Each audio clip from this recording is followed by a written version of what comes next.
इकरा Urdu news में आपका खैर मकदम है। मैं हूं हैदर अली। एकता में अनेकता। जी हां, आज हिंदू भाइयों का छठ पूजा त्यौहार के मौके पर हिंदू मुस्लिम एकता की मिसाल देखने को मिली।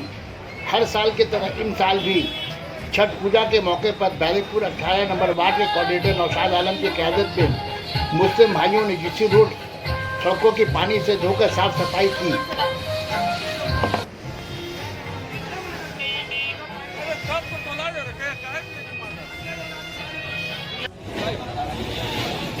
अरे सामने थोड़ा साइड दे दो जरा।